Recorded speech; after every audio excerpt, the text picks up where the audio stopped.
और सर के रूम में ही इस समय हम बैठे हैं, भागीदारी भवन से ही हम इस वीडियो को रिकॉर्ड कर। हाँ, और ये सारे सर की किताब हैं, पीछे सर ने चार्ट लगा रखा है। समर्पण और मेहनत और मेहनत और मेहनत, सिर्फ यही हमारी सफलता का मूल मंत्र है। तो लॉकडाउन के बाद मेरी हालात बहुत ख़राब हुई थी। मैं खुद कोचिंग पढ़ा करके बच्चों को और अपना जीविका चला रहा था। हेलो एवरीवन, आप सभी का इस वीडियो में स्वागत है।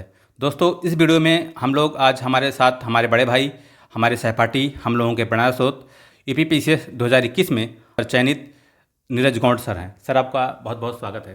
Thank you sir. तो आज इस वीडियो में हम लोग सर से जानेंगे कि सर का स्ट्रेटजी क्या रहा है, कैसे सर ने अपनी स्टडी प्लान बनाया और क्या क्या बुक लिस्ट को फॉलो किया। तो बहुत कुछ सर से जानेंगे। और सर, सबसे पहले अपना संक्षिप्त परिचय दीजिए। जी सर, धन्यवाद, आपने मुझे मौका दिया, बहुत अच्छा लगा। मैं Neeraj Kumar Gaur, son of Shri Ram Bandar Gaur from Deoria. I am PG and UG from Illawarra University and first attempt I am selected in UPPCS 2021 assistant commissioner and cooperative department. Sir, सबसे पहले आपके दिमाग में स्टार्टिंग में ईपीपीसीएस को लेके कब प्लान आया, कैसे आप तैयारी स्टार्ट किया आपने? तो इसमें हमारे एक सर हैं, उनका बहुत बड़ा योगदान रहा। उन्होंने हमेशा मुझे मोटिवेट किया है कि नीरज, तुम इस कार्य को कर सकते हो। तो यहीं से नहीं, बचपन से ये चीज़ें थी हमारे दिमाग में। बचपन से सर आपके दिमाग में ये सब सारी बातें रही हैं? हाँ, मैं कक्षा 8 से ही मेरे दिमाग में यह था कि नहीं, मुझे सिर्फ यूपीपीसीएस या यूपीएससी ही देना है। तो मैं इस पर काम किया हूँ और इसके अलावा मैं कुछ नहीं दिया हूँ। तो सर, जैसे कब से इस फील्ड में पूरे तरीके से आप ग्रेजुएशन के बाद कब से आप यहाँ पे स्टार्ट किया है पढ़ाई आपने? मैं 2018 में BSc कंप्लीट किया हूँ। उसके बाद से मैं तैयारी करना स्टार्ट कर, यानी 2019 से मैं पढ़ाई करना स्टार्ट कर दिया हूँ। वहाँ से कोचिंग 2 साल लगे। उसके बाद से मैं अपनी फर्स्ट अटेम्प्ट 2021 दिया और फाइनली हमें सिलेक्शन की तरफ ले गया। तो सर, सबसे पहले आपने कहीं कोचिंग वगैरह फॉलो किया या फिर अपने आप से स्टार्ट किया था पढ़ना? नहीं सर, प्रथम गाइडलाइंस की ज़रूरत होती है। तो इसके लिए मैंने इलाहाबाद में एक बहुत इतिहास के बहुत अच्छे टीचर हैं भी अभी भी, अख्तर मलिक सर, वहाँ से मैंने ऑप्शनल पढ़ा है। उसके बाद से मुश्ताक अहमद सर हैं, जिन्होंने हमें ज्योग्राफी पढ़ाया। एक हैं GN झा सर, जिन्होंने हमें पॉलिटी पढ़ाया। ये 3 चीज़ें मैं बहुत अच्छे से पढ़ा हूँ। उसके बाद से मैं अन्य जो चीज़ें हैं ऑनलाइन पढ़ के उसको कवर करके, छोटी छोटी जो भी सेगमेंट सिलेबस में है उसको मैंने ऑनलाइन से और कुछ PDF नोट्स वगैरह लेकर हमने पढ़ाई की। हाँ, स्पेशली किसी खास कोचिंग पर हमने फोकस नहीं किया। सर, उसके बाद आप यहाँ पे भागीदारी भवन आए। तो भागीदारी भवन के बारे में सर कैसे सुना आपने और यहाँ आकर आपको क्या लाभ मिला? नहीं, ये बहुत अच्छी क्वेश्चन है, क्योंकि ये एक ऐसा प्लेटफॉर्म भागीदारी भवन है जहाँ पर बच्चों को एक्सप्लोर करने का पूरा मौका दे रहा है संस्थान। AIS और PCA की तैयारी के लिए बहुत अच्छा सिचुएशन इस समय इसका चल रहा है। इसमें हमारे बड़े भाई का बहुत बड़ा योगदान रहा है कि इन्होंने प्लेटफॉर्म के माध्यम से सभी को इस चीज़ को जागरूक करने का काम किया है। सही बताऊँ तो मैं इसके बारे में मुझे पता नहीं था। मैं तो केवल जो सरकारी रिजल्ट आते हैं ना सर, उस पर हमने देखा, तो फिर कहा ये फ्री IAS कोचिंग क्या होता है। फिर हमने डाल भी दिया, फिर एग्जाम भी हो गया। फिर भाई यहाँ से कॉल जा रहा है कि नीरज जी, आपका यहाँ पर आपका सिलेक्शन हो गया। कहें ठीक है, हम आते हैं, देखते हैं। यहाँ आने के बाद चीज़ें बहुत अच्छी चीज़ें मिली मुझे। लाइब्रेरी, मेस और पढ़ने के लिए स्टडी मटेरियल, ये सब रूम वगैरह, एक रूम में 2 लोग, 2 चौकी, 2 मेज, 2 अलमारी, सब कुछ। इस पर सर मैंने बहुत सारे वीडियो बना दिया है। अच्छा। और अगर आप हमारे चैनल पे दोस्तों अगर नए हैं तो हमारे चैनल को सब्सक्राइब करें, लोगों को शेयर करें और इस बारे में लोगों को भेजें ताकि लोगों को और से और जानकारी प्राप्त हो सके। नहीं, मैं भी आग्रह यह करूँगा कि इस चीज़ को आप लोग एक्सप्लोर करिए। जितना ही एक्सप्लोर करेंगे उतना ही बच्चे आएंगे, कंपटीशन बढ़ेगा, उतना ही आपको यहाँ पर अच्छी मटेरियल्स और अच्छे टीचर्स का गाइडलाइंस मिलेगा। तो मैं ही चाहूँगा कि इन चैनल के माध्यम से भी, और एक होता है एक बड़े भाई के तौर पर भी, कि आप जो है इस पर थोड़ा सा काम करें, बच्चों को बताएं और खुद भी आप जहाँ तक प्रयास हो आप यहाँ आएँ और तैयारी और यहाँ के संसाधनों का उचित दोहन करते हुए आप अपने सफलता की तरफ बढ़ें। तो सर, सबसे पहले तो आप बहुत ही इम्पोर्टेंट बातें हम लोग करेंगे कि आपने जो यहाँ तक इतनी बड़ी सफलता आपने प्राप्त किया और आप भागीदारी के गौरव हैं, साथ साथ अपने समाज के, अपने क्षेत्र के भी। तो सर, सब जो आप स्ट्रेटजी क्या फॉलो किया? बिल्कुल, मेरा प्रथम प्रयास ही रहा है।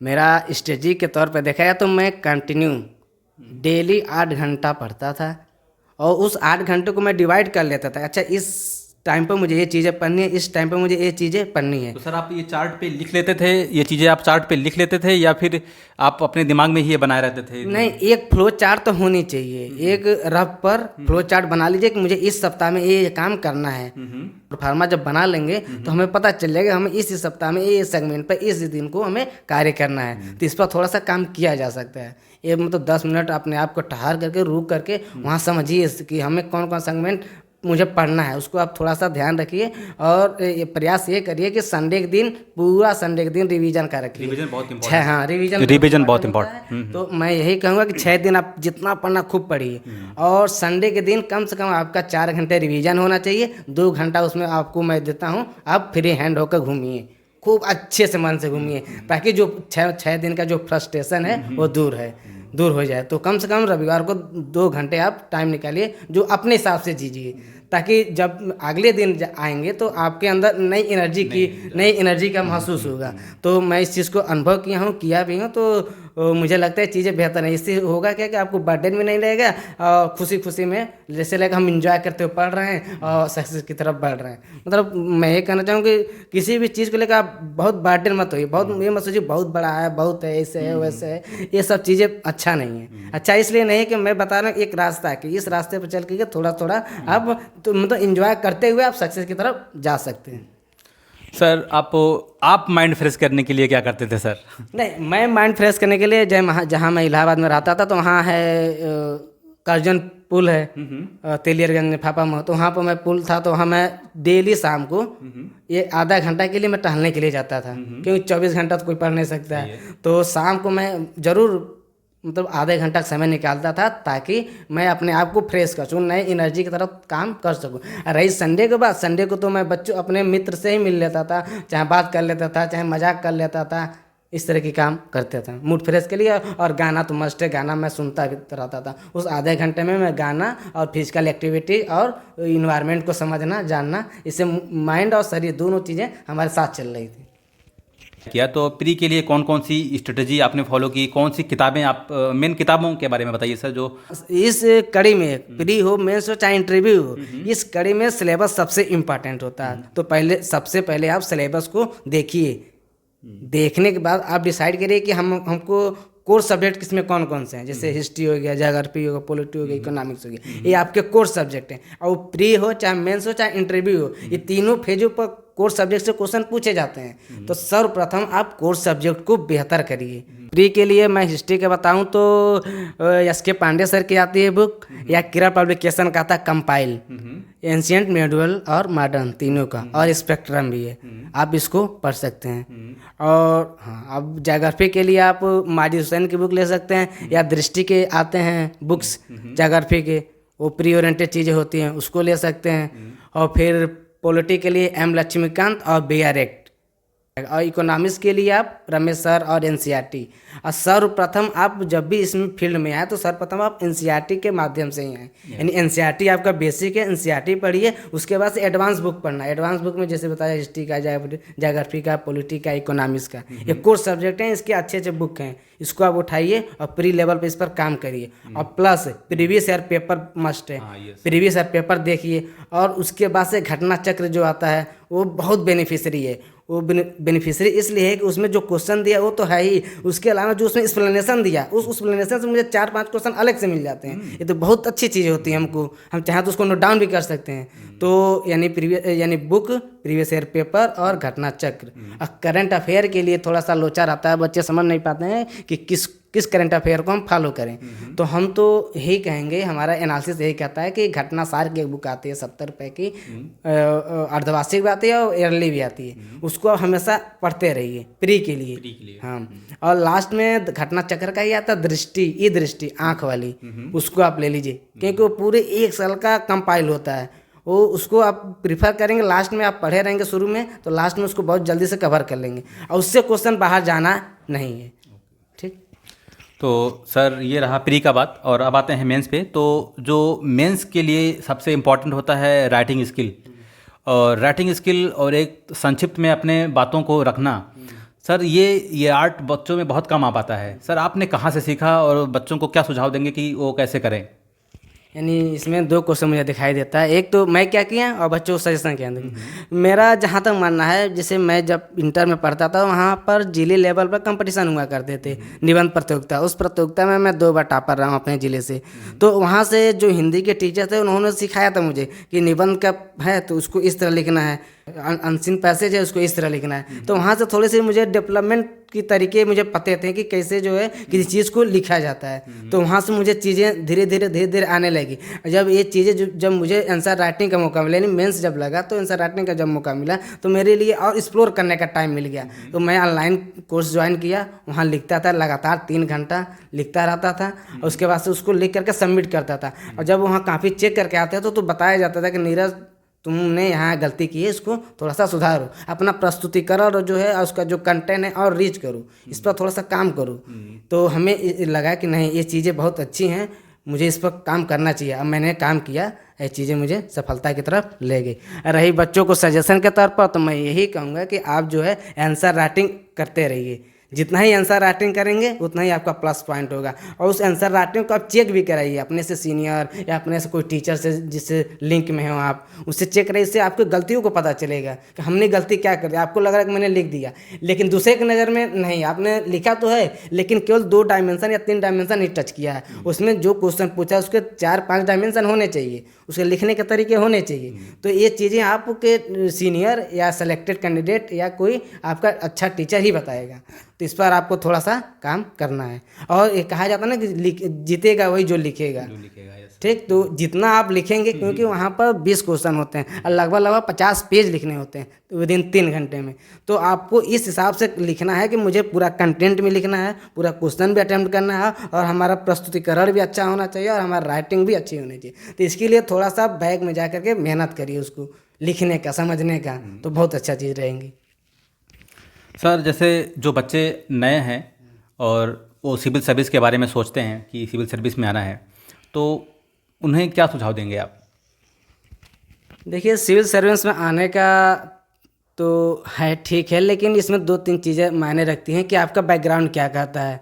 ऐसा नहीं कि आपका बैकग्राउंड कहे कि नहीं तुम मत जाओ तो फिर आप जाने की कोई ज़रूरत है नहीं, इसलिए कि बैकअप चाहिए। इसमें पूरा लगभग 2 साल का 2 साल लग ही जाते हैं।